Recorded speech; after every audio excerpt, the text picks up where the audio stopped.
మాటలు చెప్పలేని ఎన్నో భావాలని కేవలం మన కళ్ళు ఒక్క క్షణంలోనే చెప్పేస్తాయి కదా!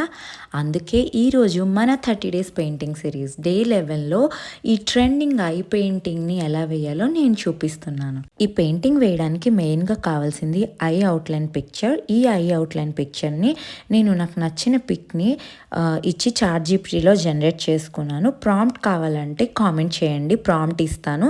మీరు ఐస్ బాగా విజిబుల్ ఉన్న క్లోజప్‌లో ఉన్న పిక్చర్‌ని ఇస్తేనే ఐస్ నీట్‌గా ఇస్తుంది.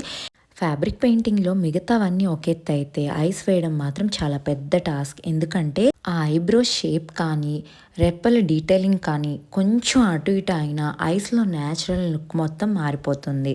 ఈ పెయింటింగ్‌కి నేను 000 బ్రష్‌నే యూజ్ చేశాను. బ్రష్‌ని క్లాత్‌తో క్లీన్ చేస్తూ కొంచెం కలర్ మాత్రమే ఉండేటట్టు చూసుకొని వేయండి. ఎక్కడైనా కొంచెం కలర్ ఎక్స్ట్రా అంటుకుంటే ఐ లుక్ పోతుంది.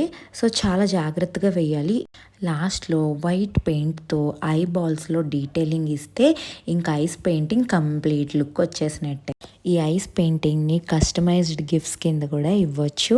ఎలా ఉంది ఈ ఐ పెయింటింగ్ ఐడియా? మీకు నచ్చితే ఫాలో చేయండి. ఇంకో మంచి వీడియోతో నెక్స్ట్ క్లాస్‌లో కలుద్దాం.